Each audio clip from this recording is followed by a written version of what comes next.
Raise your hand if you've ever looked in the mirror and thought, why don't I have a flat stomach? Why can't I look like her? Why don't I have a thigh gap? Well, let me tell you something. You're not alone. Girls from all over the world suffer with this, some with stronger feelings than the others. And what is this called? Not always is it called eating disorder, but sometimes it is. But what are eating disorders? Eating disorders is when someone has a mental issue about eating a lot or eating a little too less, and or worrying about their weight all the time, counting calories and worrying about how they look. There's three main types of eating disorders, and they're called anorexia, bulimia, and binge eating. Let's start with the first one, that is anorexia. It is the most common one. Anorexia. Anorexia is when someone stops eating because they think they look too fat. They look in the mirror and they see a fat person, but they are actually not fat. They are really thin, and that's what causes them or to lose their period, or to even cause death. And that's very common around the world right now, and more with social media around it. And the next eating disorder is bulimia. What is bulimia? Bulimia is when someone eats a lot and then wants to throw it off, or just wants it to leave their body. You can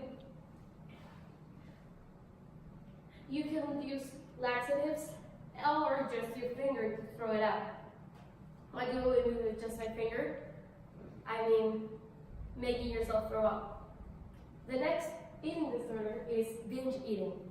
What is binge eating? Binge eating is when someone has episodes and eats a lot and stops eating completely, and eats a lot again and stops eating completely again. And the cycle goes on and on and on and on. It is really common around here too, because frankly, people love eating, but sometimes people do it more than others.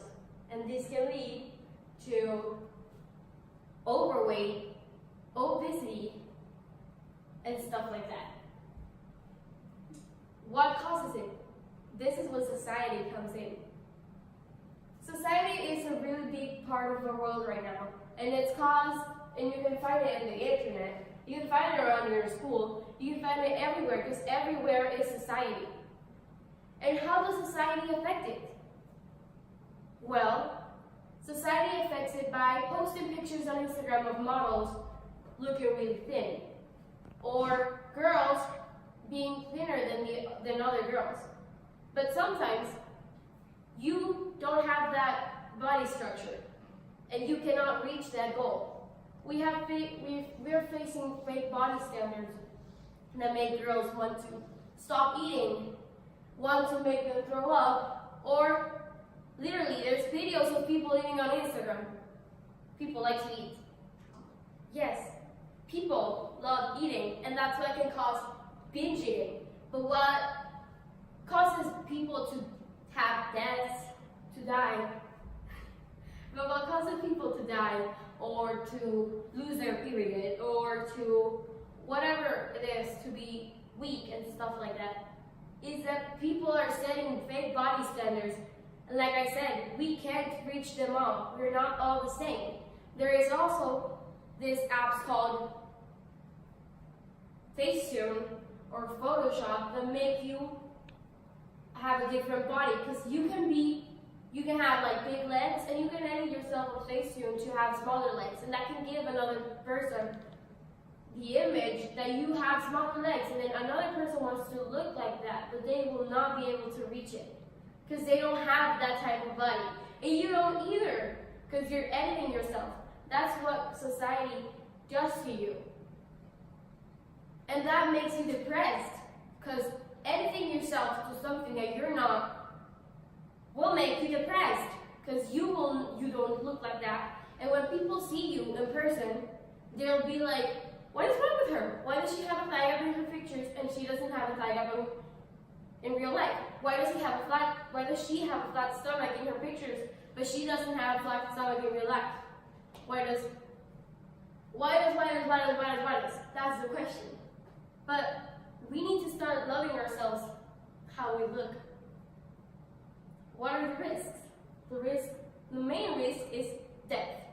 You can die because you will stop eating and you will stop filling your body with nutrients, because that's what food does. It gives you nutrients. But if you don't eat, you will not gain nutrients and you will die. Another risk is,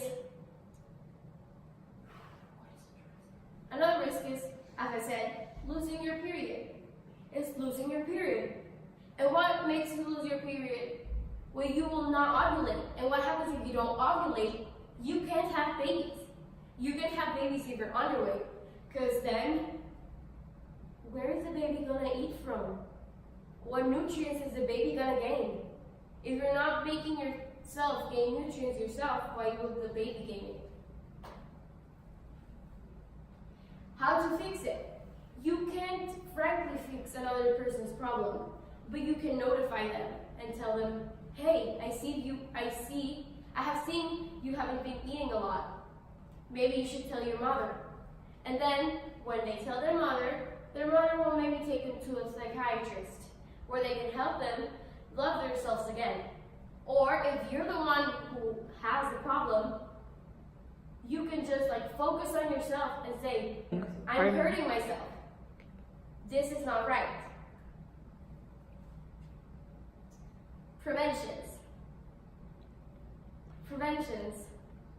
Number one, and the main one, love yourself. If you don't love yourself, no one will. And no one will tell you that something is wrong with you. Because they will see it normal because you make it look normal. The second one is gain your nutrients. Eat healthy. Because if you don't eat healthy, you won't gain weight. And I'm going to assure you that if you eat healthy, you can lose the weight you want. Just eat healthy and gain your nutrients. You don't have to starve yourself. That will just hurt you.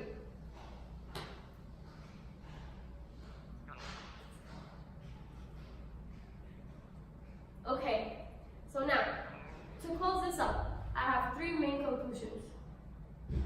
I have one main conclusion. Love yourself.